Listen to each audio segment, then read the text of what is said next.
Hello student, I am Jilajit Yadav, class 12 chemistry. We have already completed the chapter chemical kinetics. Today we have start new chapter surface chemistry. Surface chemistry. First we discussed about the topics which we learned in this chapter according to reducing syllabus. पहले हम ऐसे topics के बारे में बात करेंगे जो reducing syllabus के अकॉर्डिंग सीबीएसई के हम लोग इसमें लर्न करेंगे। सबसे ये चैप्टर जो है वो 2 पार्ट में है। पहला पार्ट इसका है कैटालिस्ट, दूसरा है कोलाइड। तो हम लोग कैटालिस्ट में क्या पढ़ेंगे? कैटालिस्ट क्या होता है? Catalyst the substance which can alter the velocity of any reaction is called catalyst. Catalyst a substance which can alter the velocity of any reaction is called catalyst. अब हम लोग क्या करेंगे? कैटालिस्ट की एक कॉन्सेप्ट आती है एडजॉर्प्शन। एडजॉर्प्शन मीन्स होता है अधिशोषण। एडजॉर्प्शन मीन्स अधिशोषण। एडजॉर्प्शन क्या होता है? जैसे कैटालिस्ट जो होता है वह 2 तरह से काम करता है। एक, अगर जो वह क्या करता है, जो हमारा रिएक्टेंट होता है उसके सरफेस पर जा कर के चिपक जाता है ऐसे, और जैसे ही इस पर चिपक जाता है तो फिर क्या करता है, या प्रोडक्ट को भी अपने से चिपका लेता है और फिर रिएक्टेंट और प्रोडक्ट रिएक्टेंट जो होते हैं एक दूसरे से रिएक्शन करते हैं और प्रोडक्ट का फॉर्मेशन होता है। क्या करता है कैटालिस्ट जो होता है अपने सरफेस पर रिएक्टेंट को चिपका लेता है। जैसे ही रिएक्टेंट को चिपकाता है तो दोनों रिएक्टेंट आपस में जो है क्या करते हैं, रिएक्शन फॉर्म करते हैं और प्रोडक्ट का फॉर्मेशन होता है।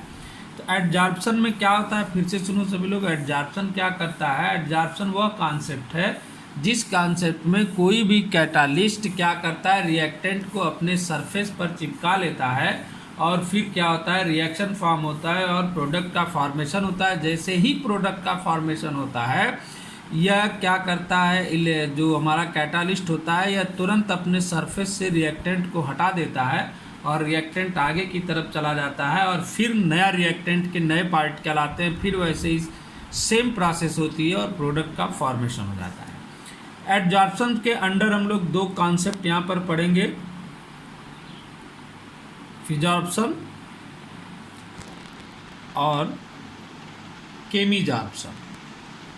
फिजॉर्प्शन मतलब भौतिक अधिशोषण, केमीजॉर्प्शन मतलब रसावशोषण। यानी कि इसको हम लोग क्या करेंगे, जैसे केमिकल रिएक्शन में कैसे केमीजॉर्प्शन करता है या फिजियोजॉर्प्शन कैसे करता है, इन दोनों चीज़ों को हम लोग इसमें क्या करेंगे, स्टडी करेंगे एडजॉर्प्शन की कॉन्सेप्ट में अकॉर्डिंग टू द कैटालिस्ट।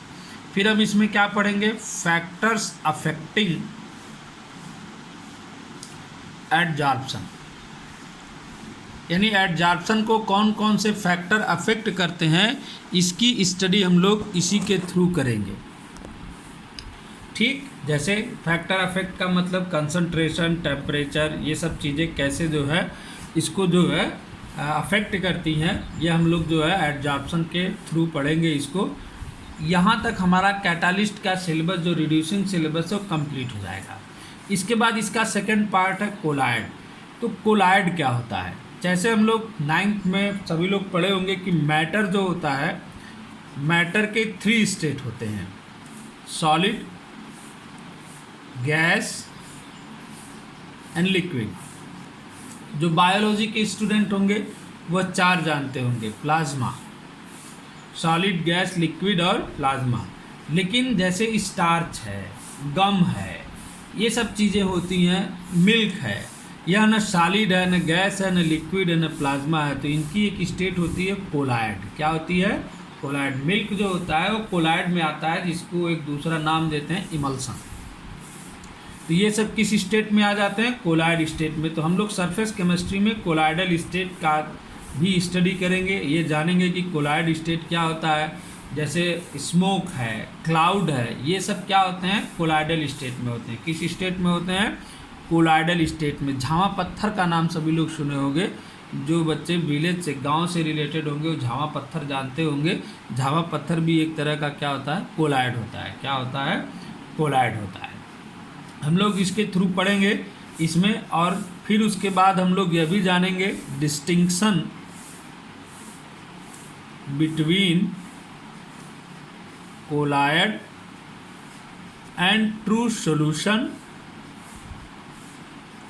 और सस्पेंशन, कि क्या जो है जिनके बीच डिस्टिंक्शन क्या होता है, कोलाइड के, ट्रू सॉल्यूशन के और सस्पेंशन के बीच में क्या डिस्टिंक्शन होता है, कि हम यह बात बता सकते हैं कि यह कोलाइड है या ट्रू सॉल्यूशन है, सस्पेंशन। जैसे ट्रू सॉल्यूशन क्या होता है, सभी लोग जानते हो, वाटर में साल्ट मिला दें तो ट्रू सॉल्यूशन बनता है, वाटर में शुगर मिला दें तो ट्रू सॉल्यूशन बनता है। तो क्या डिफरेंट होता है कोलाइड और ट्रू सॉल्यूशन में।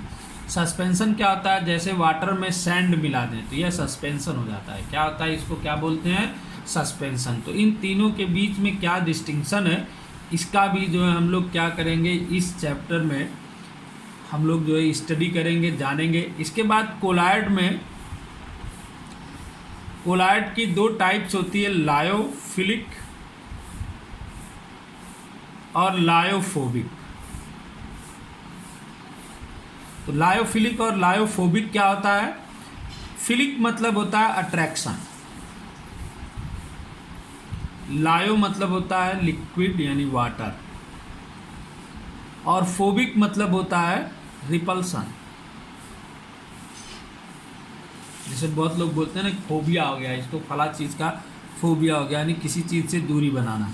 तो हम लोग जो है कोलाइड की दो टॉपिक इसमें स्टडी करेंगे, कि लायोफिलिक क्या होता है, यानी ऐसा कोलाइड जिसमें वाटर या किसी भी लिक्विड के लिए अट्रैक्शन हो, और फिलिक मतलब क्या होता है, फोबिक मतलब क्या होता है, रिपल्सन। ऐसा कोलाइड जिसमें किसी लिक्विड या वाटर के लिए क्या हो, रिपल्सन हो। तो इन दोनों के बारे में भी हम लोग इस चैप्टर में स्टडी करेंगे।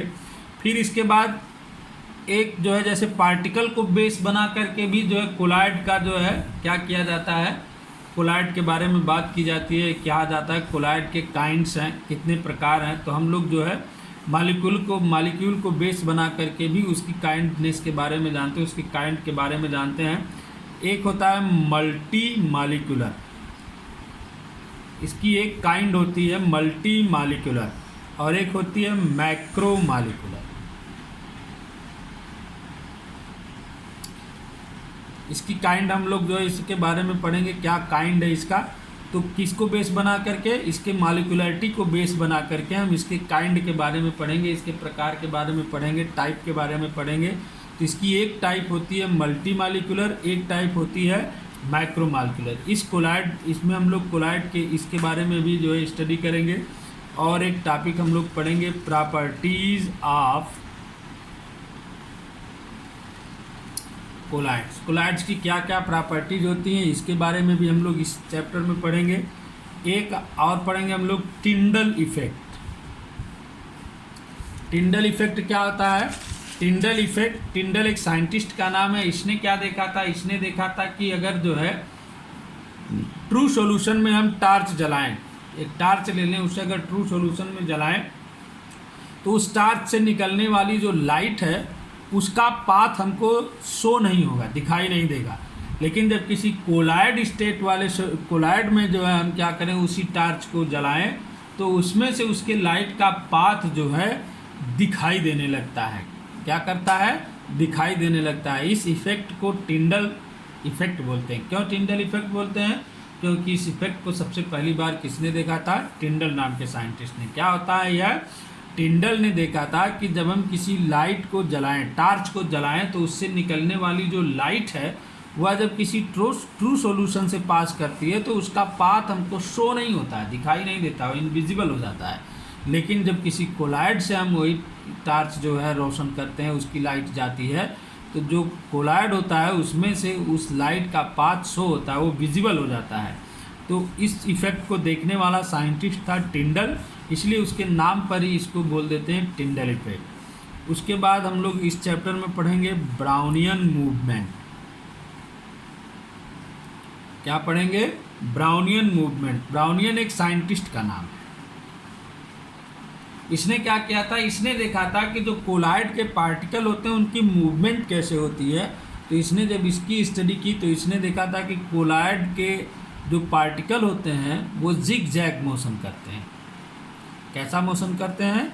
जिग जैग मोशन करते हैं। तो इसके नाम पर उनके इस जिग जैग मोशन को नाम दे दिया गया ब्राउनियन मूवमेंट। क्या नाम दिया गया? Brownian movement. ब्राउनियन एक साइंटिस्ट था, इसने क्या किया था, इसने कोलाइड पार्टिकल्स के मोशन के बारे में, मूवमेंट के बारे में स्टडी किया था और इसने देखा था कि जो कोलाइड के पार्टिकल हैं वह कैसे मोशन करते हैं, जिग जैग मोशन करते हैं। उनके इस जिग जैग मोशन को ब्राउनियन के नाम पर ही ब्राउनियन मूवमेंट कहा गया। क्या कहा गया?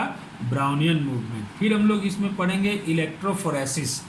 इलेक्ट्रोफोरेसिस यह क्या होता है? इलेक्ट्रोफोरेसिस का मतलब होता है कि कैसे जो है जो हमारे कोलाइड के पार्टिकल हैं वह किसी इलेक्ट्रिक फील्ड में या इलेक्ट्रिक करंट को फ्लो कर दिया जाए तो उस समय उनका जो है उनकी फोरेसिस कैसी होती है, यानी वो चलते कैसे हैं। तो इसको इलेक्ट्रोफोरेसिस बोलते हैं। क्या बोलते हैं? इलेक्ट्रोफोरेसिस। और फिर हम लोग पढ़ेंगे इसमें कागुलेशन। कागुलेशन मतलब कैसे हम लोग जो है किसी भी कोलाइड का प्रेसिपिटेट निकाल सकते हैं, इसकी स्टडी हम लोग कागुलेशन के थ्रू करेंगे। तो इस पूरे चैप्टर में रिड्यूसिंग सिलेबस के अकॉर्डिंग सीबीएसई के हम लोगों को इतना ही पढ़ना है। 2 फेज का चैप्टर है यह। पहले फेज में कैटालिस्ट है, कैटालिस्ट के बारे में वो भी केवल एडजॉर्प्शन थियरी हम लोग इसमें पढ़ेंगे कि एडजॉर्प्शन क्या होता है। एडजॉर्प्शन ने बता ही दिया कि जो हमारा कैटालिस्ट होता है उसके सरफेस पर रिएक्टेंट आकर चिपक जाते हैं और फिर दोनों एक दूसरे से रिएक्शन करते हैं। जो भी रिएक्टेंट होते हैं आपस में रिएक्शन करके फिर हमारे जो है कैटालिस्ट की सरफेस को छोड़ देते हैं और प्रोडक्ट का फॉर्मेशन करते हैं। इसमें दो तीन चीज़ें हम लोग पढ़ेंगे, फैक्टर अफेक्टिंग, फिजॉर्प्शन, केमजॉर्प्शन, ये सब पढ़ेंगे। फिर हम लोग सेकेंड फेज इसका कोलाइड है जिसमें हम लोग कोलाइड के बारे में पढ़ेंगे। फिर distinction between colloid, true solution and suspension पढ़ेंगे। कोलाइड को 2 तरीके से इसकी टाइप बनाई जाती है, इसके काइंड बनाए जाते हैं। तो एक टाइप होती है अट्रैक्शन के लिए, तो इस पर जो होता है कोलाइड में, यानी जो वाटर के प्रति, वाटर की तरफ जिनका अट्रैक्शन होता है उन्हें लायोफिलिक बोलते हैं। जो वाटर या किसी लिक्विड से दूर जाते हैं जिनका रिपल्सन होता है वो लायोफोबिक कहलाते हैं। फिर कोलाइड की स्टडी हम लोग करेंगे उसकी मॉलिक्यूलरिटी को बेस बना करके। तो ये 2 तरह का यहाँ भी होता है, मल्टी मॉलिक्यूलर, माइक्रो मॉलिक्यूलर। फिर प्रॉपर्टीज ऑफ कोलाइड पढ़ेंगे। टिंडल इफेक्ट पढ़ेंगे। टिंडल साइंटिस्ट का नाम है। इसने क्या देखा था? इसने देखा था कि कोलाइड जब किसी भी टार्च को ट्रू सॉल्यूशन में रोशन किया जाए तो उससे निकलने वाले लाइट का जो पाथ होता है वो इनविजिबल होता है, लेकिन कोलाइड में जब किया जाए तो उसका पाथ विजिबल होता है। ब्राउनियन मूवमेंट पढ़ेंगे। ब्राउनियन एक साइंटिस्ट का नाम है। इसने इस बात की स्टडी की थी कि कोलाइड के जो पार्टिकल होते हैं वो मोशन कैसे करते हैं। तो जिग जैग मोशन करते हैं, तो उनके जिग जैग मोशन को ब्राउनियन के नाम पर ब्राउनियन मूवमेंट कहा गया। फिर हम लोग जो है कोलाइड का इलेक्ट्रोफोरेसिस पढ़ेंगे। इलेक्ट्रोफोरेसिस का मतलब क्या है? इलेक्ट्रोफोरेसिस की मीनिंग होती है कि कैसे कोई भी जो है कोलाइड के जो पार्टिकल हैं वह किसी भी इलेक्ट्रिक फील्ड में, यानी पॉजिटिव या नेगेटिव पॉजिटिव चार्जेबल होते हैं कि नेगेटिव चार्जेबल होते हैं, या किसी भी जो है इलेक्ट्रिक फील्ड में उनका मूवमेंट कैसा होता है, फोरेसिस कैसी होती है। फिर हम लोग लास्ट टॉपिक इसमें पढ़ेंगे कागुलेशन।